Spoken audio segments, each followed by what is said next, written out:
Our hearing. It's March 24th. We're kicking off here just about 1:35. We're actually going to start as a subcommittee today. As members come in, we'll be able to get a quorum. I do want to welcome our vice chair, Mr. Barry Hill, who is here, and I'm going to look to the vice chair to see if he has any opening comments. Mr. Vice Chair? No, this is our first committee hearing, so I'm looking forward to a robust discussion today and trying to move California forward. Absolutely, sir. Thank you so much, Mr. Barry Hill, and who is truly a committed individual here in the State Senate and as Vice Chair. A couple of thank yous. Would like to be able to say thank you to, of course, Mariva, Sarah, and Mark, who are part of the Human Services Committee team. Very grateful for their hard work. And then, of course, we have Jody and Michaela here today, who are going to be our sergeants, and do appreciate all the work on our behalf as well. As we start every time, Jody took a part of it right there. We have chocolate for everybody. So chocolate is in the back. Please feel free to help yourself, and we'll make sure that Senator Hall gets some as well. Thank you. Hey, there we go. All right, see, there we go. But let's get this started, because I do know that the senator does have another engagement that he is going to need to get to. Senator Hall is here to talk about Senate Bill 199, focusing on in-home support services, in particular reading services for blind and visually impaired recipients. Senator, we're going to turn it over to you, yes. And I do know that you have some individuals that are going to be speaking as well. Absolutely. Thank you, Mr. Chair and members. For the record, I have accepted the committee amendments. Thank you, sir. And will note as author's amendments as well. Thank you so much. All right. So first of all, I'd like to again thank you for allowing me to be here. SB 199 will expand the authorized services provided under the IHSS program to include 2 hours per month in reading assistance and document completion services for the approximately 10,000 IHSS consumers who are blind. Unfortunately, this service is not one of the many already provided services that IHSS program provides or allows for. Some such as personal hygiene assistance, accompaniment during travel, yard hazard abatement, and protective supervision. Reading assistance is critical for consumers who need to know about notices that may affect their ability to live independently, including insurance coverage, prescription drug labels, housing notification, or other time-sensitive information that may require action. SB 199 brings much-needed assistance to consumers of IHSS who are blind, ensuring they are aware of critical information affecting their health and obviously their well-being. There is no opposition to this bill. I respectfully ask for your aye vote, and we have witnesses here to be able to testify in favor of the bill. Thank you. Appreciate it, Senator Hall. Thank you so much, and please. Okay. Good afternoon, Mr. Chair and members of the committee. My name is Kim Rutledge, and I am Assistant Legislative Director for UDW AFSCME Local 3930, representing 66,000 IHSS providers statewide. We are here today as co-sponsors of this very important bill, SB 199. This bill would, as Senator Hall said, would expand the definition of supportive services under the IHSS program to include reading assistance and document completion services for IHSS recipients who are legally blind. This bill is quite simply common sense and long overdue. Currently, the 10,000 legally blind individuals receiving IHSS cannot independently access their mail and other important documents that are a part of daily life. They must rely on friends, family members, or neighbors to volunteer their time to help them read medical and financial documents, prescription drug bottles, housing notifications, or other time-sensitive information that may require action. Additionally, they must rely on these same volunteers, if someone is even available to help them, to fill out important forms. And with the rapid changes in our healthcare system, it is even more important than ever that IHSS recipients have the ability to deal with important documents in a timely manner as to not risk losing important health benefits. SB 199 is a low-cost and logical solution to a gaping hole in the IHSS program. This bill preserves the integrity of the IHSS program by allowing thousands of visually impaired individuals to live more independently.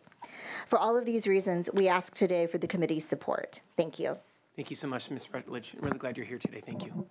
Libby Sanchez on behalf of the California Association for Public Authorities for IHSS. I want to echo the comments made by the previous witness and also commend the author for his leadership on this issue. I think the most important thing to remember is that this bill comports with the underlying intent of in-home supportive services to maintain the ability of recipients to be able to stay in their homes and care for themselves with the assistance of in-home supportive services providers. And imagine, if you will, getting a 15-day cutoff notice for your electricity when you are reliant on such electricity for maintaining the appropriate temperature of your medications, which help you keep out of the hospital, or maintaining the ability to continue on respirator care, which also makes sure you're not going to go into the hospital. All of these are cost-saving measures which comport with the underlying intent of in-home supportive services, saving money, making sure that people have independence. It's not just all of the important documents that are related to in-home supportive services, but also just day-to-day bills and other important mail that people get. For those reasons, we are proud to co-sponsor this important measure. Thank you so much, Ms. Sanchez. Welcome. Mr. Chair, members of the committee, Brian Allison on behalf of the American Federation of State, County, and Municipal Employees. I want to let the committee know that AFSCME is here in strong support of this piece of legislation. We want to thank Senator Hall for being a very ardent supporter of this piece of legislation and increasing access to services for the IHSS community. We just want to reiterate that this bill is critically important for thousands of disabled Californians to have much needed access to services that they need to survive. And we believe that this is a prudent, important step in making sure that we are continuing to increase access for these individuals to be able to live a healthy and long life. So we would urge the committee to support this bill. Very grateful. Thank you so much. Before we get any further, Mr. Senator, what we'd like to be able to do is take a real quick roll call, as we do have a quorum. Yep. We're going to be going to the Secretary of the Committee. We're going to turn it over to Mr. Teamer for a roll call vote, please. Thank you. McGuire? Here. McGuire here. Berryhill? Berryhill here. Hancock? Hancock here. Liu? Nguyen? Nguyen here. That's four. Thank you so much. Would like to be able to entertain if there are any questions. Then we're going to open it up for everyone else to be able to have support, and if there are any individuals that are opposed to this. But would like to be able to see if there's any questions before we open it up from any of the senators here on the committee. Yeah, Mr. Chairman. Please.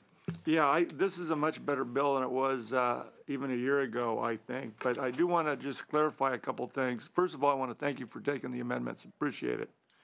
But what this does is it adds 2 hours of reading on top of the existing IHSS benefits right now, correct? Yes.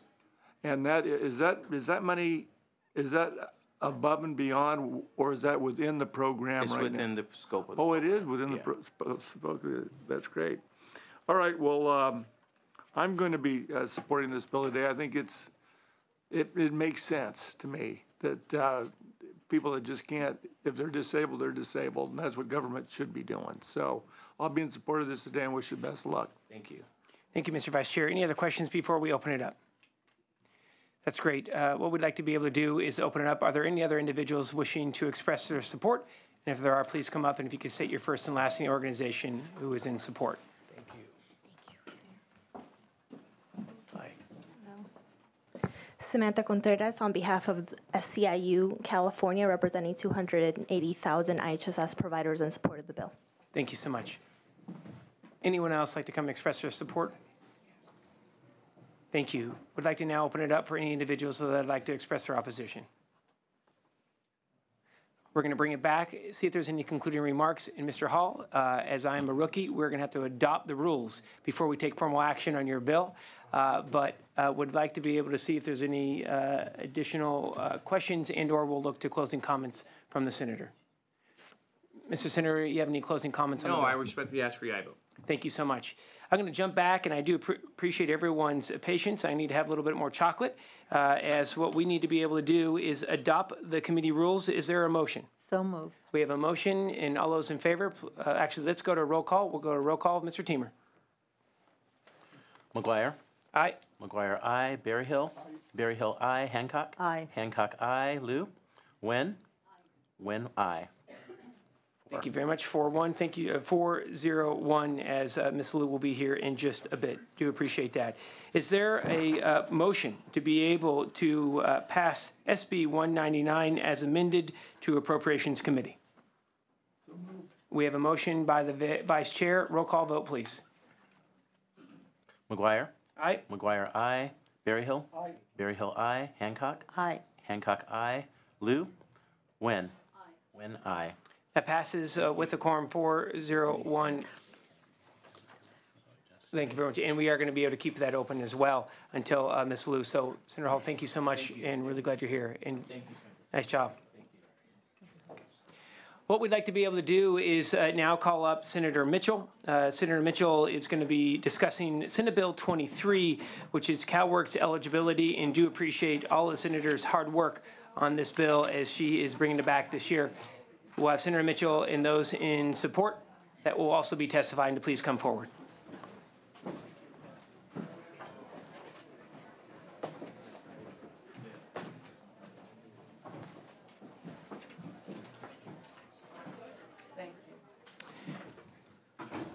Welcome, Senator Mitchell. Thank you very much, Mr. Chair. I'm pleased to bring back to this committee SB 23 to repeal the harmful rule known as the Maximum Family Grant, or MFG. Members, California's poverty rate is at its highest point since the mid-1990s. 1 out of 6 Californians were living in poverty in 2011, according to the California Budget Project, including nearly 1 out of 4 children. The toxic stress, as this committee is well aware based on presentations that you've seen, can have lifelong biological impacts on children. There's growing scientific evidence that links childhood toxic stress with disruptions of the developing nervous, cardiovascular, immune, and metabolic systems. Further evidence shows that these disruptions can lead to long-term impairments in learning behavior, both physical and mental health. These factors could help account for why children raised in poverty tend to have more trouble in school, are less likely to graduate high school, are more likely to be incarcerated, etc. As a result, we feel it's time that California takes proactive action to reverse, quite frankly, an antiquated policy. Just as a refresher, the Maximum Family Grant policy was first proposed in a ballot initiative, Proposition 165, as a pre-welfare reform, as we know it, measure back in 1992. It was defeated by the voters of California by a pretty significant margin. I say antiquated because it's really important to understand that this was a policy put in place under a previous welfare system, previous as in before national welfare reform, previous as in before policies we put in place here in California, i.e. the 24-month cap, et cetera. It's been 15 years since the rule was implemented, and still we have no quantifiable evidence that it worked to disincentivize welfare abuse or to have a direct impact on out-of-wedlock births. As a result, a number of other states that had maximum family grant limitations have reversed their policy, and we believe that given the fact that California's child poverty rate has increased significantly since its passage, that this is something that we should reverse here in California. It's again important to put in context. CalWORK's grants put families below 40% of the federal poverty level. Under MFG, a family is forced to spread its meager resources further and slip deeper into poverty, closer to 26% of the federal poverty level. It's very simple. For every child denied aid as a result of MFG, that child and the child's siblings are pushed further into poverty. As a consequence, the MFG rule actually increases child poverty. And for those reasons, I brought the measure back to your committee, sir. And I have a number of key policy leaders and experts in poverty alleviation across the state who are here to testify in support. Thank you so much, Senator. And Chair's privilege, I just want to say thank you, Madam Senator, for your tremendous work on this issue and your tenacity, and it's good to have you back here. Thank you, sir. I appreciate you. Please. Yes, ma'am. If you could please state your first and last and your organization. Certainly. Good afternoon, Mr. Chair, committee members. My name is Jill Adams. I'm the Executive Director of the Center on Reproductive Rights and Justice at UC Berkeley School of Law. For 20 years now, the state of California has held in place the Maximum Family Grant Rule in an effort to curb childbearing among CalWORK's families. And for 20 years now, it has failed. The rule has failed to achieve the legislature's goals. It has failed to respect the privacy and reproductive freedom of mothers, and it has failed to shield children from the devastating blows of poverty, as the CalWORKS program was designed to do. I'll turn first to the policies and efficacy. Study after study conducted here in California and across the country has failed to prove a clear correlation between child exclusion policies and a reduction in birth rates among the affected populations. The reasons for this are likely manifold, one of which is that, contrary to popular misconceptions, research indicates that the meager basic needs grant increase for a newborn does not, in fact, incentivize childbearing. In California, the average amount of cash aid a newborn will receive is $128 per month. That's a little over $4 a day. It's barely enough to pay for diapers and wipes. It's time for California to join the 8 states that have repealed their welfare family caps in light of their inability to alter people's reproductive behaviors. And this begs the question, why would the state at the national vanguard of protecting privacy and reproductive freedom embrace a policy that coerces contraceptive choices and compels intimate disclosures about non-consensual sexual experiences? The MFG rule exempts children conceived as a result of reported rape or incest or proven failure of a permanent or long-acting form of contraception. These exemptions, though laudable in principle, are lamentable in practice because they force mothers to bargain away their rights to privacy and reproductive freedom in exchange for the support they desperately need to feed, clothe, and shelter their children. And what comes of the children? Those denied aid and their siblings, who are likewise affected by the reduced level of per capita resources in an MFG-impacted family. 13% of them are driven into deep poverty, meaning that they are sustained at below 50% of FPL.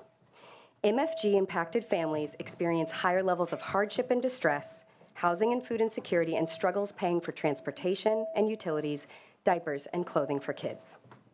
The MFG rule is more likely to exacerbate the cognitive, emotional, and physical health problems that children in poverty are already at increased risk of developing.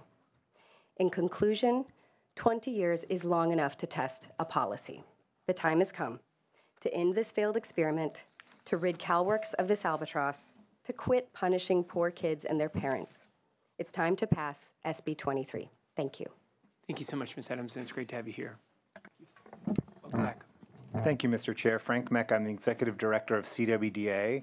On behalf of the County Human Services Directors, who on your behalf administer the CalWORKS program, you trust us to administer that program to accomplish 2 key goals: minimize and ameliorate deep poverty and help people move from welfare to work. My members have seen hundreds of thousands of clients, and the employees that work for my members, seen hundreds of thousands of clients over the years. They have one message that they want the committee to hear. Nobody gets pregnant for $120 a month. Nobody. It doesn't happen. It's such a preposterous premise that it's almost, it is insulting that we actually even have to have the debate. But the premise of the law has been completely disproven. What the law does do, however, is make our job harder to accomplish the goals that you want from us. You expect us to reduce poverty, and you want us to help people move from welfare to work. What the Maximum Family Grant law does is plunge children further into deep poverty. We consign them to a lifetime of diminished opportunities that we all pay for. Make no mistake about it, we all pay for it. But by depriving families the support they need to avoid homelessness, to stay on their feet, you make it that much harder for us and make it that much harder for them to be able to move from welfare to work. Because if you don't have the resources to keep a roof over your child's head, to be able to meet basic necessities, the research is crystal clear, it's incredibly difficult to move from welfare to work. The Maximum Family Grant Rule is an awful law. It's time to get rid of it. If you want a welfare system that gives kids a chance at escaping the poverty that they're born into, and if you want a welfare system that gives families the opportunity to help themselves move from welfare to work, as you say you do, then you'll get rid of this law and support this bill. Thank you so much, Mr. Mecca. It's good to see you again. Thank you, Chairman McQuire and members of the committee. Jessica Bartholow with the Western Center on Law and Poverty. We're a sponsor of the bill and ask for your support to end this law, which denies basic needs assistance to children based on how they were conceived. Based on how they were conceived. And it denies assistance to the child based on whether or not the parent, the mother, can bring in information to her economic counselor about her rape and her report to the police. These are not only don't work, these policies don't work, but they are insulting, not just to recipients, but to everybody in California. And for this, we ask for your aye vote. Thank you. Thank you so much, Ms. Bartholomew. Thank you. It's great to see you. Senator, any other items that you would like to be able to comment before we open up to the committee here? Oh, no, I'd be more than happy to respond to questions from the committee. Thank you so much. Thank you. Would like to be able to turn it over to see if any senators have any questions or comments on this item. All right, well, please, Senator, thank you. I have a question. I'm sorry, the gentleman. You mentioned being a CalWorks, you administered a CalWorks program. And the two goals that the legislative always ask is, one is reduce poverty, the other one is welfare to work. Have we been able to accomplish that? I mean, set aside this issue. I mean, I understand today's hearing, but I mean, since I have you here as the expert, I want to hear what the expert have to say in terms, have we been able to reduce poverty? Have we been able to move people from welfare to work?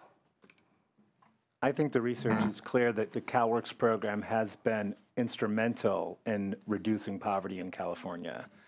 I think since its inception in about 1998, the legislature and prior administrations, due mostly to budget reasons, have restricted the program significantly in terms of grant levels, in terms of time limits. And I think we've compromised its effectiveness. I think the legislature in very recent years has started the rebuilding process. We've got a lot of work to do, but it's absolutely crystal clear that in the absence of the CalWorks program, poverty would be that much worse. And we're talking about a program that sustains people at about 40%, so I don't mean to sort of raise the banner and declare success, but it's been an absolutely critical program, and it could be much better.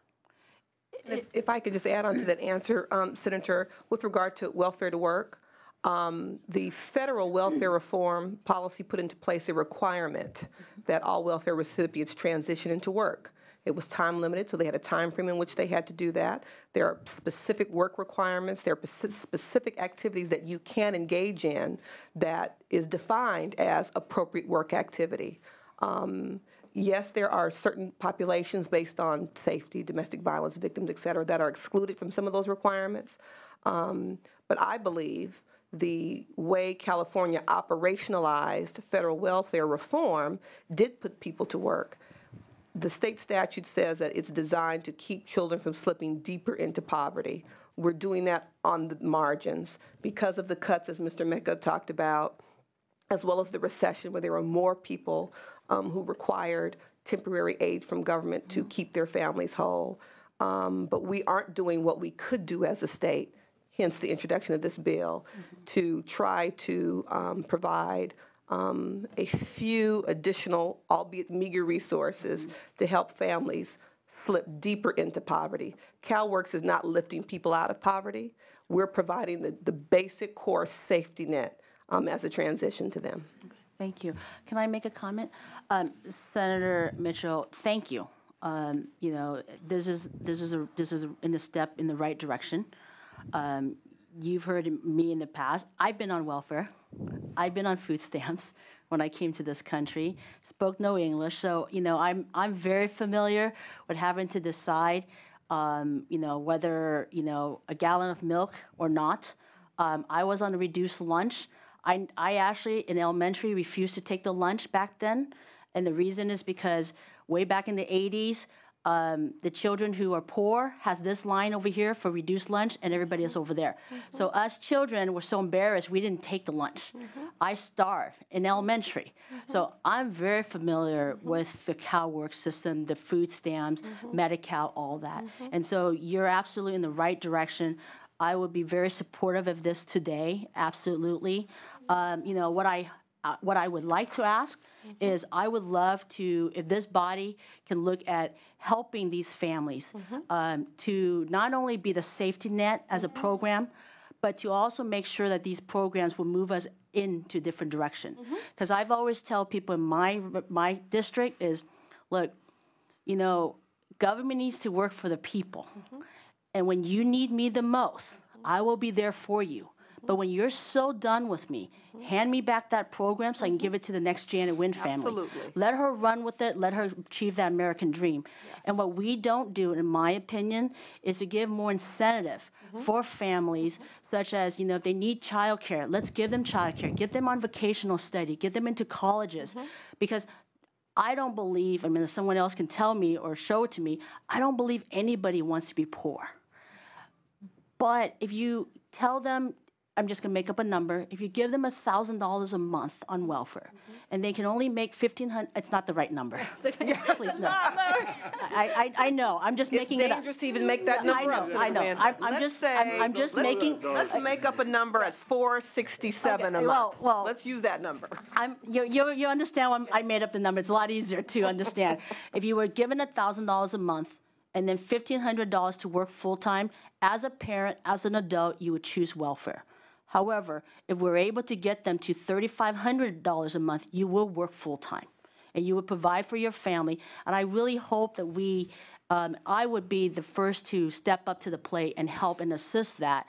Haven't been in the program myself. If there's other, you know, as you move forward, another policy, please look at incentives, helping these families so that they can move and achieve whatever, especially those children. Because I'll tell you, if it wasn't for that program, I'm not going to be sitting here today. I appreciate that, Senator Wynn, and trust me, I've devoted my entire professional career to doing just that. I'm with you.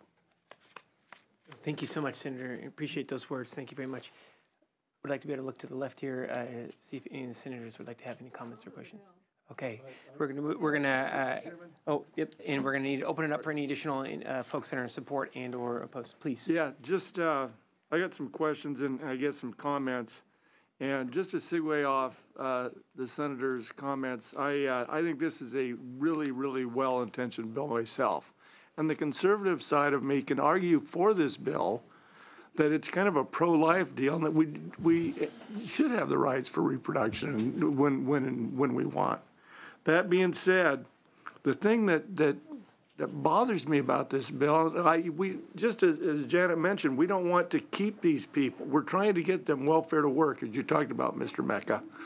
And I'm concerned that we keep these women chained to poverty if we don't allow, because at the end of the day, there's so many dollars, and it's about priorities. And are we better off putting that money to your program and this bill, or are we better off trying to get giving opportunities for these moms to get back to work so that they can get out of poverty that way? And you can make an argument one way or another. So to say I'm torn on this bill is an understatement, because I'm sitting there going, I don't know what the heck to do. I don't know if I'll do anything today, but I do appreciate the fact that you're bringing it forward and that you're trying to look after some of these women. Thank you. I appreciate that, Senator Berryhill. I think I would just respond to that by saying we had a joint hearing of this committee and the budget subcommittee just a couple of weeks ago, and we heard from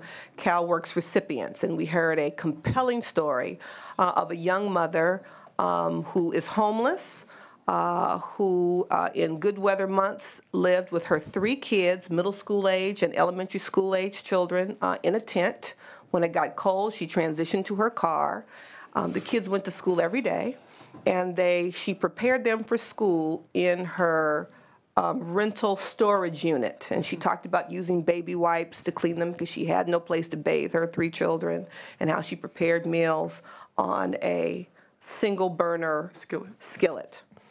And the aha moment I had listening to her testimony, Senator, is when we talk about job preparedness and getting people ready to interview and work, how can we expect that of her when she has no place to safely bathe her children, prepare meals for her children, and for her children to sleep outside of the elements? And so when we talk about welfare to work, we really have to be clear about where these families are. It's not like you and I, sir, getting up this morning and you choosing a yellow tie and I choose a blue suit to come to our jobs. Because my 14-year-old had a bed to sleep in last night, a tub to shower in, and a full kitchen with a stocked refrigerator to pull his breakfast and lunch from. That allows me as a working mother to be in the appropriate mindset to come here and do my job. And so for me, it's not an either or kind of proposition. We have to create opportunities for people to go to work, but we also have to be clear about what they need in their life to be prepared and open and ready to go to school and go to work. Like we say, kids, we have the free and reduced breakfast and lunch because we know without full tummies, kids aren't ready to learn. Yes, we want to help encourage. In California, there's a 24-month time clock. And so people aren't really making the choice much anymore to stay on welfare versus go to work because the welfare clock is ticking and there is a time limit when it will end. And so I think we have to be mindful and very clear about the full life circumstances these families are experiencing when we're asking them to go to work. Yeah, we certainly have something in common in 14-year-old kids, because I have one too, and they're a handful of themselves. Yes, sir, they are. All right, thank you. Thank you, Mr. Vice Chair. And I think the other item to be able to point out is California has more kids in poverty than any other state in this nation.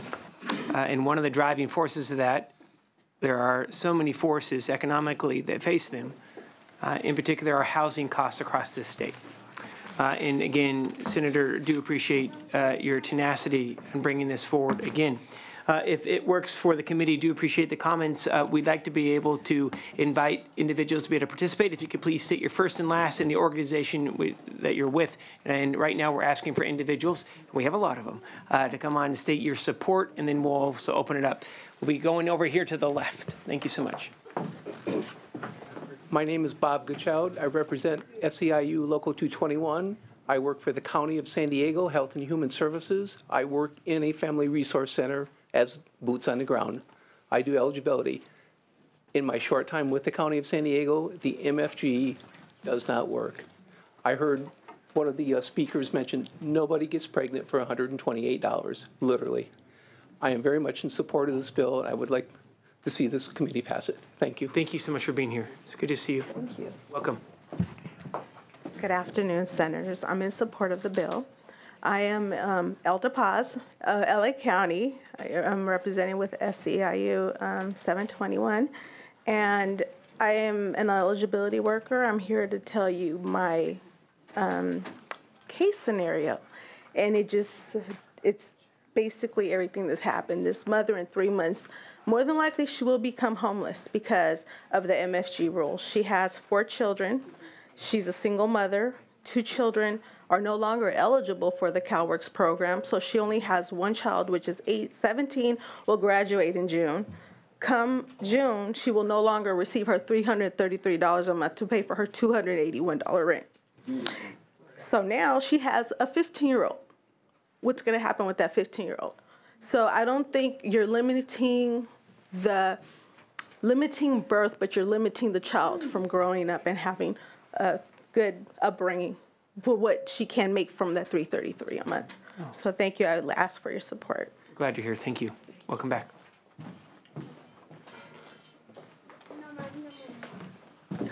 Mr. Chair and members of the committee, Brian Allison on behalf of the American Federation of State, County, and Municipal Employees. As those who represent those who are providing valuable eligibility services for folks in counties across the state, and also as many of our members come from some of the communities across the state that face deep poverty.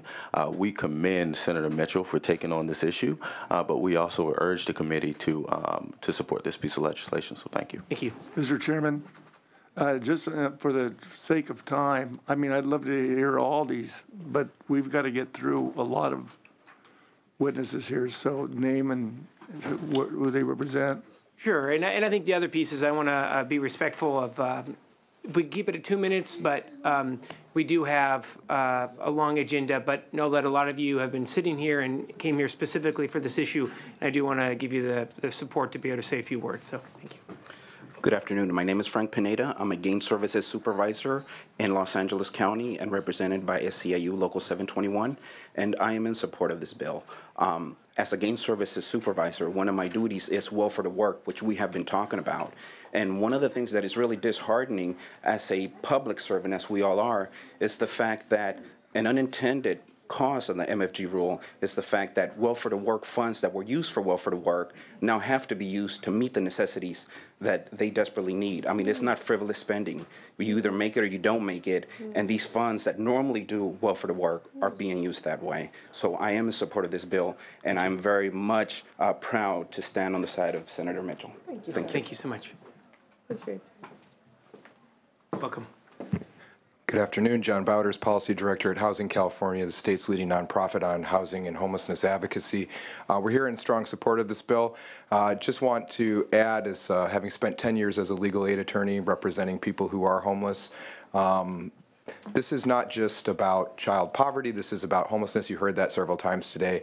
And anytime that you can help a child prevent child homelessness, you actually prevent adult homelessness. One of the number one factors contributing towards chronic homelessness as an adult is child homelessness. So to the extent that you can prevent that through the repeal of the MFG rule, we strongly support that. It's good to see you. Thank you. Welcome.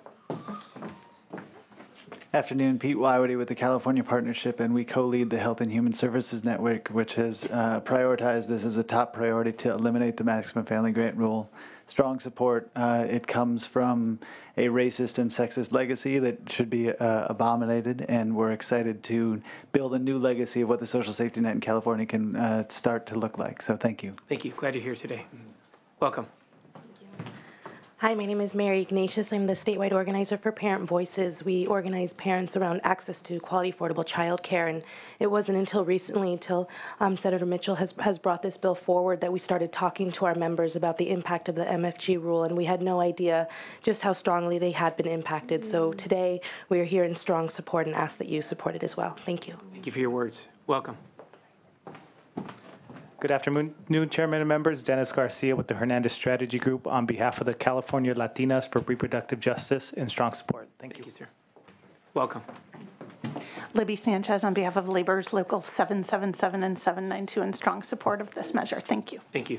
Good to see you again. Good afternoon, Mr. Chair. Khalif Asagay on behalf of Children's Defense Fund California in strong support. Thank you. Welcome. Good afternoon, Michael Young with the California Labor Federation, also here in support. Good to see you. Thanks for the chocolate. Hey, yeah. Donna Archukovich, California State PTA, strong support. Hey, thank you so much. Thanks for all your work. Welcome. Claire Lipschultz, National Council of Jewish Women. Our organization works to improve the lives of women, family, and children, and we believe that SB 23 is an important step in eliminating and reducing harm to our most vulnerable populations. Thank you. Welcome. Good afternoon. I'm Carol Moon Goldberg with the League of Women Voters of California. We are in strong support of this bill for the third time. Thank you. That's a charm, right? Third time? Good afternoon, Mr. Chair, members. Martha Guerrero, representing the Los Angeles County Board of Supervisors, and we are in strong support of SB 23 and eliminating the MFG rule. Homelessness remains a serious barrier to many of our CalWorks families. Since July 2006, the number of CalWorks homeless families has skyrocketed to 188%, to nearly 16,000 people, while the overall CalWorks caseload has only increased by 11%. From January 2014 to January 2015, the number of CalWorks homeless families increased by an alarming 12%, despite the economic recovery and a 4% overall CalWorks caseload increase. Eliminating the MFG rule is important to Los Angeles County. Therefore, we urge your aye vote on this. Thank you. Thank you so much. Welcome. Good afternoon, Janina Perez with Children Now in strong support of this bill. We know that the first few years are crucial for a child's brain development. We support strong attachment, mom and baby attachment, and SB 23 will help us do more of that. Thank you. Thank you for being here. Good afternoon. Good afternoon, Krista Nimzik with the California Partnership to End Domestic Violence in strong support. Thank you for bringing this back. Thank you. Good afternoon. Nicole Wertelman on behalf of the Alameda County Board of Supervisors and Ventura County Board of Supervisors, also in strong support. Thank you. Welcome. afternoon, Senators. Sarah Crow with Next Generation. We urge your support for this bill because it will reduce deep poverty for the youngest children in California, and they need those years of their life for their future development and growth. Thank you so much. Thank you so much. Good afternoon. María Cortés en Mujeres Unidas Activas y estamos apoyando. Thank you so much.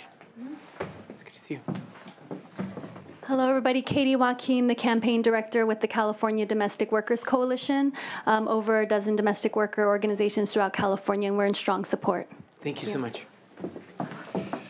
Mr. Chairman and members, Michael Radigan on behalf of the Board of Supervisors of Santa Clara County here in support. Thank you. Welcome.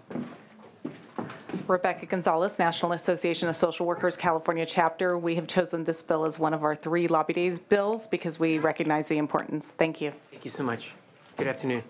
Good afternoon. I'm Judy Patrick. I'm with the Stronger California Network, a network of organizations statewide that is supporting a comprehensive agenda related to women's economic security. This is one of the bills that we're prioritizing.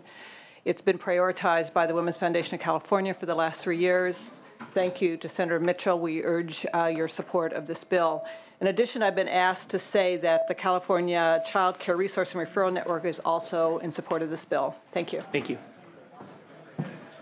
Good afternoon, Chair and members. Karen Lang on behalf of Mayor Edwin Lee in the City and County of San Francisco. Very thankful to the Senator for continuing to push on this and urge your aye vote today. Thank you. Good to see you. Thank you. Welcome.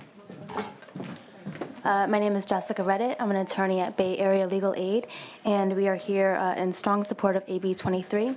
Repealing the MFG rule is essential to upholding the reproductive rights of our clients and contributes to their economic stability, and I strongly urge your aye vote. Thank you. Thank you so much.